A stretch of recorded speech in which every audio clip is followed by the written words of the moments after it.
So we kick things off with a theme that sits beneath every meaningful act of leadership. But to be honest, it's too rarely spoken about with enough seriousness. It's a word I could use more of, to be honest with you. It's wisdom. Not simply knowledge, not simply experience, but it's about the judgment of knowing what matters, what lasts, and what deserves your attention when the pressure is really on.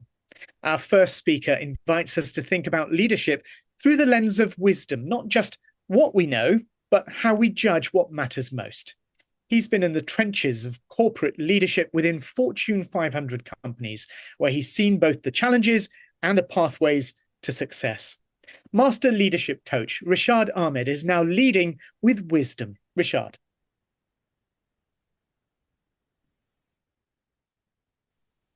Hello, Wasim. Thank you very much for your introduction.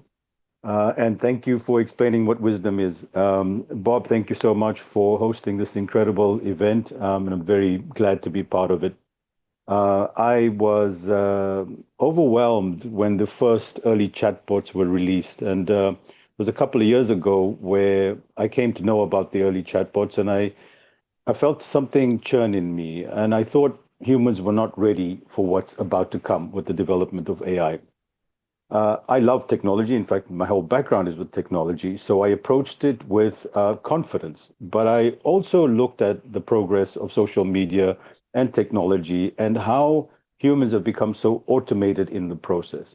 So I went through what can only be described as a dark night of the soul, where I withdrew from social media. I pondered a lot. And I said, well, I think I need to write something. I need to speak about something for helping humans to navigate into the future.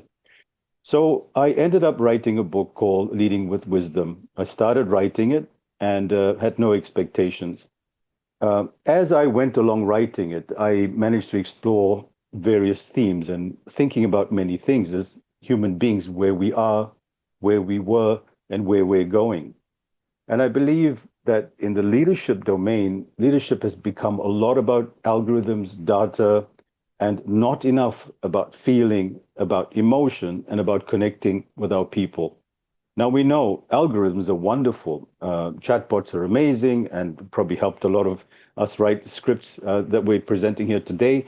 But there's a price that we're paying. And the price that we pay is the loss of human understanding of what it means to be human.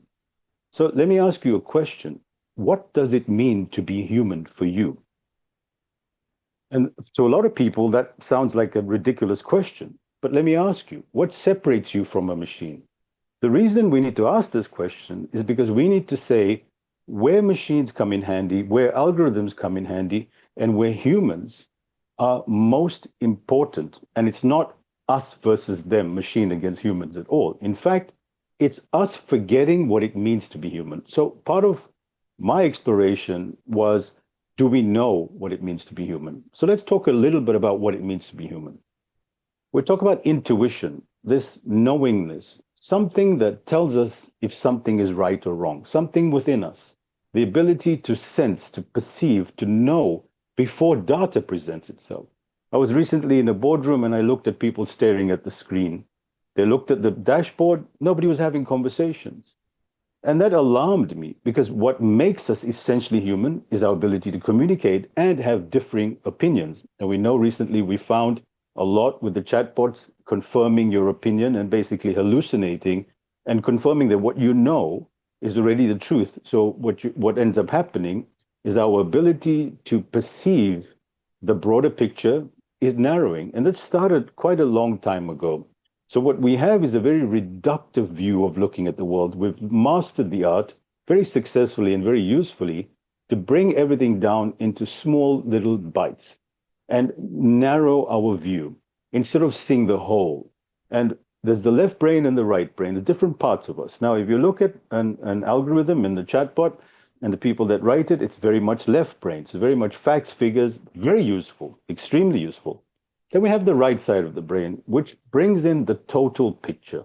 It can feel, it can intuit, it can know, it can sense. And we know that what happens in one department affects what happens in another. We also intuitively know that, and I use the word intuitively, what does that mean? It means intuiting within us. We know what is good and what is bad. And this is what Plato spoke about. Plato spoke about these Platonic values of beauty, goodness, and truth.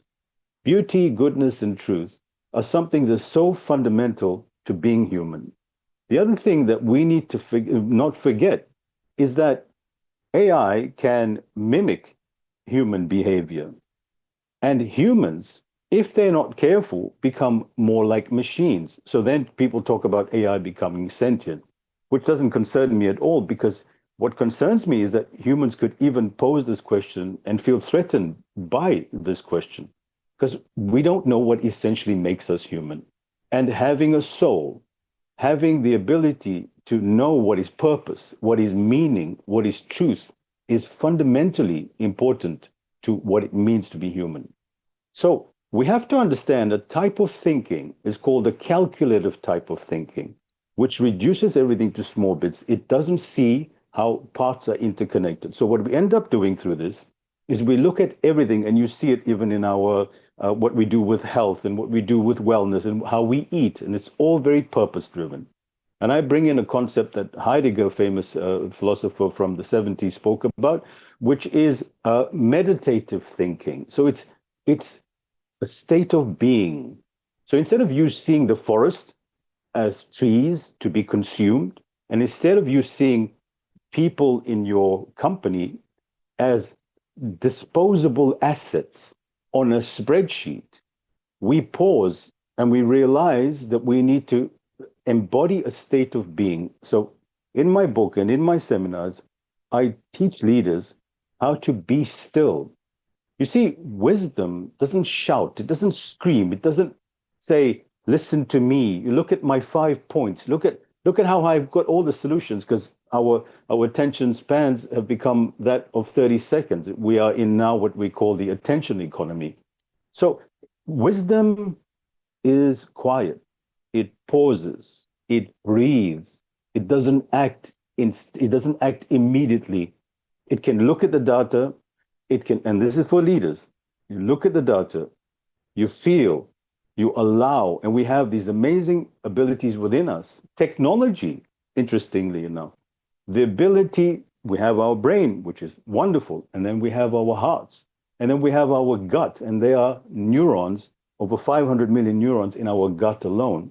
And we know that the heart sends more signals from the heart to the brain than from the brain to the heart. And Aristotle, one of the greatest philosophers of our time, who brought us much of what we understand today, said that the brain is a lump of flesh used to keep the body cool. And the heart is the center of our being and of our existence. But what we've done right now is that we've put our brain at the center and we've ignored the heart. And what we've done with the heart is we've called it some type of, gooey stuff that belongs in another meditation session. But listening to your heart is extremely important. So a lot of the things that I talk about, people say, what does this have to do with leadership? In fact, that's why I wrote the book, because it's precisely where this belongs, in leadership, where we listen to our intuition. We listen to what's right for us and for our company and for our people, even though the manual says you don't have to worry about that, how we let go of people, how we make decisions that affect the planet. 80% of the topsoil on our planet has been depleted. And this is the calculative thinking that just thinks from one place to the other, not having a vision of the future. And us as humans, we have souls. We have this ability, when we know it doesn't feel right in our souls, we've got to have the sober courage. We've got to be able to stand up and say, we can't be reacting and behaving the same way. We are reaching planetary boundaries right now, and expand on this in my book, talking about people like Dr. Zach Bush, who's talking about us as a planet having 60 more years. I talk about Daniel Schmachtenberger, who talks about the meta crisis, and all these things interwoven in the way that we think and the way we react and the way that we lead. So it's extremely important right now to adopt regenerative leadership. It's not even sustainable leadership, it's regenerative. We've got to be thinking about the future.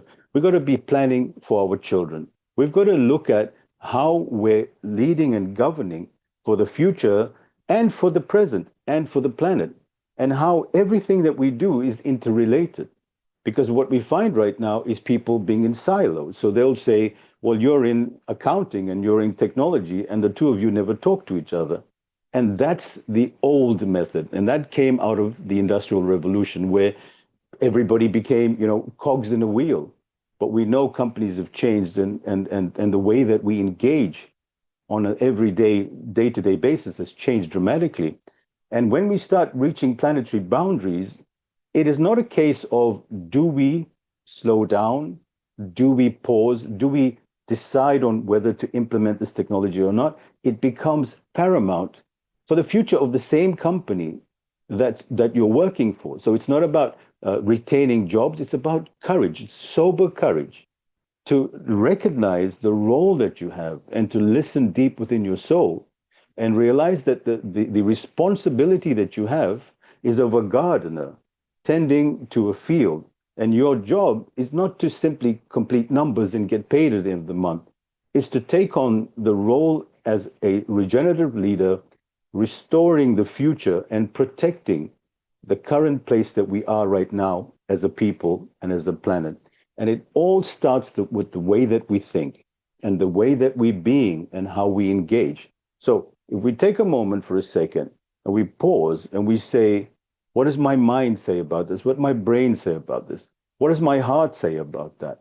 And so I teach leaders when they're in confusion with the immense amount of data available right now and the confusing narratives.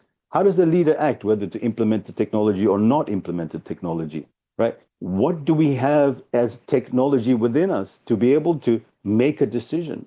And I talk about decision making. So if we listen to our mind, then we listen to our heart, and we listen to our gut, and we say, what does my gut say? What does my heart say? And what does my mind say? You are now bringing into alignment all three centers, and you have a holistic picture. And one important question that I ask all leaders is to say, how does what I say and do now affect 7 generations later? How does what I have to do now and act affect the broader planet and people? Because we have to have concern for the entire ecosystem, and we are stewards of the future. We are not simply role bearers going from one post to the other. So I urge you all, this is the first time I'm announcing it officially, and I told Bob I'm very excited about it, because I had no idea the type of coverage I would get with this. And when the largest publisher in the world, Penguin, agreed to publish my book, I was overwhelmed. And then I knew that the world have people who have concern for the planet and are interested in sustaining the future. So I urge you to read Leading with Wisdom, and I'd love to see you at one of my talks or one of my workshops again. Thank you very much.